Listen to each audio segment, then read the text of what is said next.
एक बार पुनः आप सभी बच्चों का ऑनलाइन क्लास में स्वागत।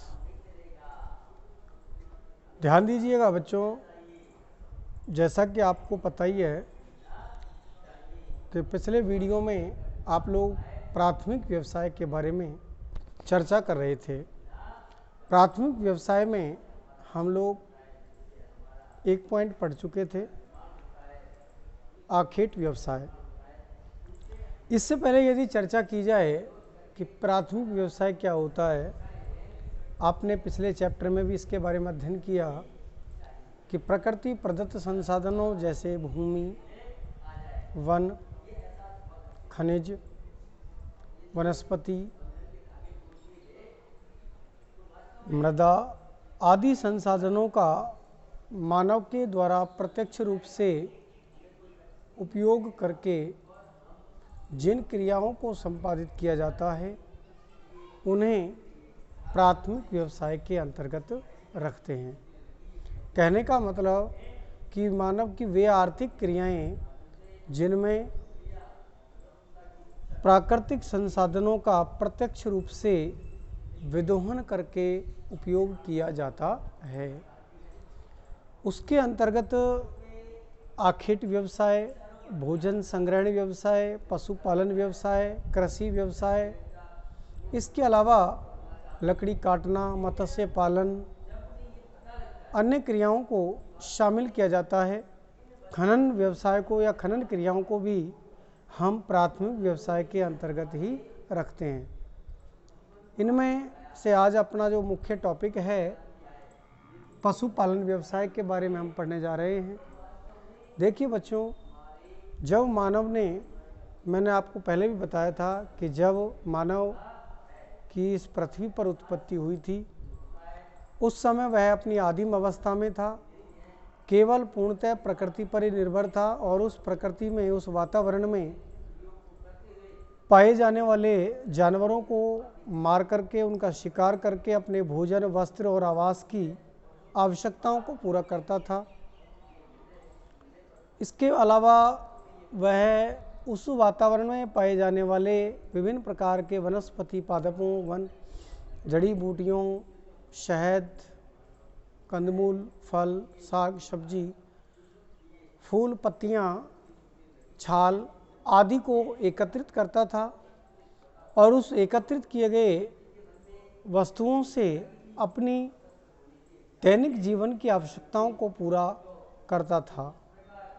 समय के साथ जैसे जैसे मानव की बुद्धि का विकास हुआ, उसके विचार बदले और समय के साथ उसकी व्यावसायिक क्रियाओं में परिवर्तन आने लगा।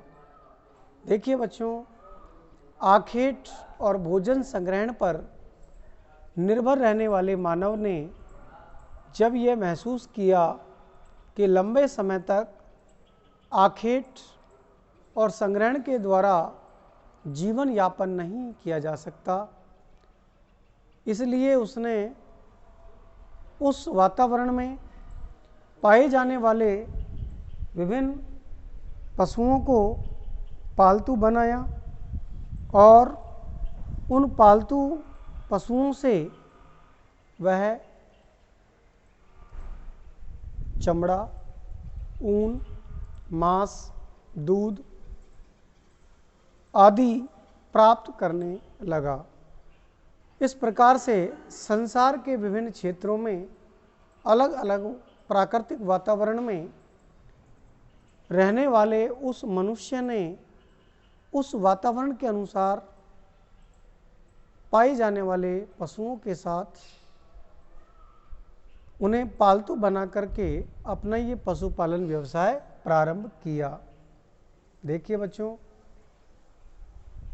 पशुपालन का जो कार्य है वो विश्व के मुख्यतः 4 क्षेत्रों में किया जाता है, जैसा कि आप देख रहे हैं।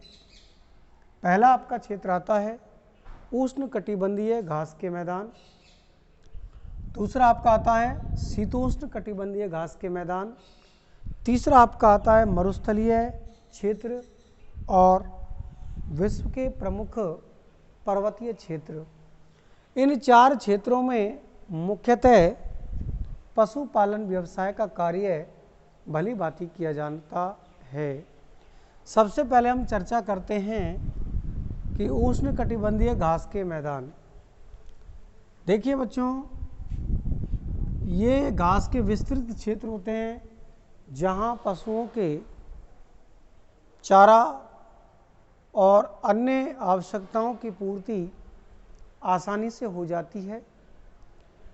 शीतोष्ण कटिबंधीय जो घास के मैदान हैं, मुख्यतः यदि हम इनको विश्व के मानचित्र पर देखते हैं, ग्लोब पर इनकी अक्षांश स्थिति को देखा जाए तो ये घास के मैदान 5 डिग्री से 30 डिग्री उत्तरी और दक्षिणी अक्षांशों के मध्य फैले हुए हैं। ध्यान देंगे, यहाँ पर दोनों प्रकार के गोलार्धों में है ये, उत्तरी गोलार्ध में भी और दक्षिणी गोलार्ध में भी 5 डिग्री से 30 डिग्री अक्षांशों के बीच, जहाँ वर्षा का औसत लगभग 100 सेंटीमीटर रहता है। यानी कि इन अक्षांशीय क्षेत्रों में वर्षा का औसत कितना होता है? 100 सेंटीमीटर, जहाँ पर्याप्त मात्रा में लंबी घास पाई जाती है। देखिए बच्चों, यहाँ से अपना कंपटीशन वगैरह का क्वेश्चन भी आता रहता है कि शीतोष्ण कटिबंधीय घास के जो मैदान हैं, इनको संसार के अलग अलग देशों में या विश्व के अलग अलग भागों में किन किन नामों से जाना जाता है। तो ध्यान देंगे, सूडान में इन घास के मैदानों को हम कहते हैं सवाना, वेनेजुएला में इनको कहा जाता है लानोज, और ब्राज़ील में इन वनों को कहा जाता है कंपोज या कंपाज। दक्षिणी अफ्रीका में इन मैदानों को पार्कलैंड के नाम से जाना जाता है।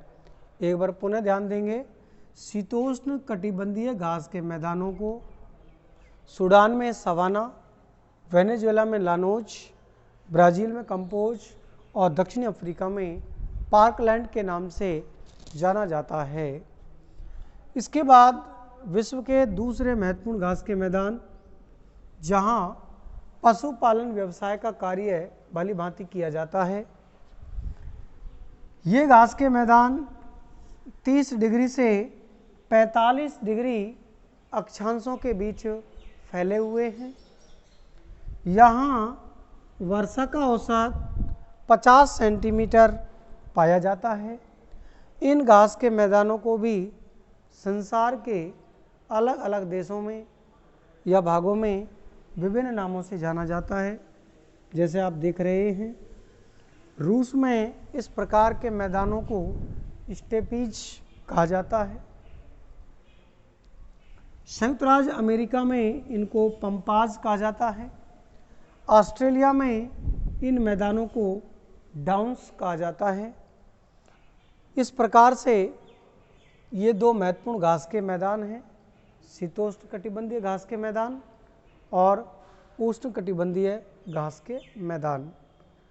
इसके अलावा मरुस्थलीय प्रदेशों में, जो कि संसार के थार का मरुस्थल है, कालाहारी मरुस्थल है और अरब मरुस्थलीय प्रदेश है, इन क्षेत्रों में भी वहाँ के निवासी पशुपालन के द्वारा ही अपना जीवन यापन करते हैं।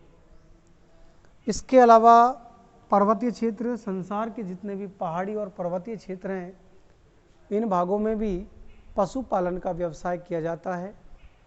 जैसे कि बच्चों, हमारे भारत देश में हिमालय पर्वतीय प्रदेश में पाई जाने वाली एक विशेष प्रकार की जनजाति, जिसमें गुज्जर, बकरवाल, भूटिया, गद्दी आदि का नाम उल्लेखनीय है।